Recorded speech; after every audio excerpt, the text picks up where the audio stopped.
जरा इस क्वेश्चन को देखें।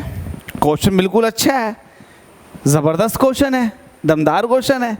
करना तो पड़ेगा ऐसे क्वेश्चन को। हमसे कह रहा है कैन अ बॉडी हैव, क्या किसी बॉडी के पास ऐसा हो सकता है कि ज़ीरो वेलोसिटी, कोई वेलोसिटी ना हो, लेकिन फिर भी उसके पास and still be accelerating, velocity ना हो लेकिन उसके पास एक्सिलरेशन हो?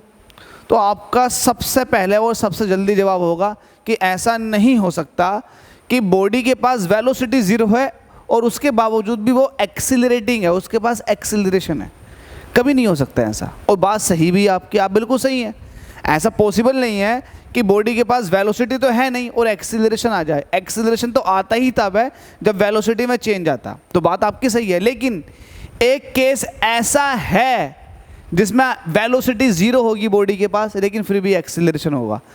यस, बिल्कुल है एक केस, वो है आपके पास मोशन अंडर द ग्रेविटी।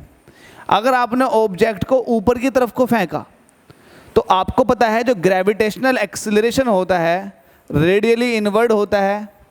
सही करके बनाओ, जब रेडियली इनवर्ड दिखा रहे हो तो आप बिल्कुल बना कर दिखाओ तमीज़ के साथ, इस तरह से होता है।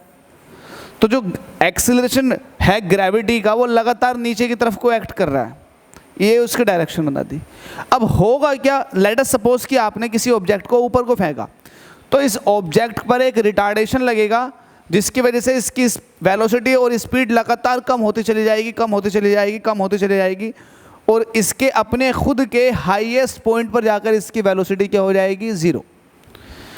इस पॉइंट पर इसकी वेलोसिटी ज़ीरो, क्या इसके पास एक्सिलरेशन है? तो जवाब है यस, इस पर एक एक्सिलरेशन अब भी लग रहा है जिसको आप कहोगे जी, ग्रेविटेशनल एक्सिलरेशन। तो मोशन अंडर द ग्रेविटी के अंदर ये वाली बात पॉसिबल है, अदरवाइज किसी केस में ये बात पॉसिबल नहीं है। दिल्ली के अंदर पूछा गया तो क्वेश्चन तो दमदार है यार। और देखो आपकी खुद की दिमाग की बत्ती जली है नहीं जली, बस ये बता दो मुझे। तो भाई इसी तरह के क्वेश्चन आपको मिलेंगे। प्रॉब्लम फॉर प्रैक्टिस चल रहा है, दबा के लगाएं मेरे साथ।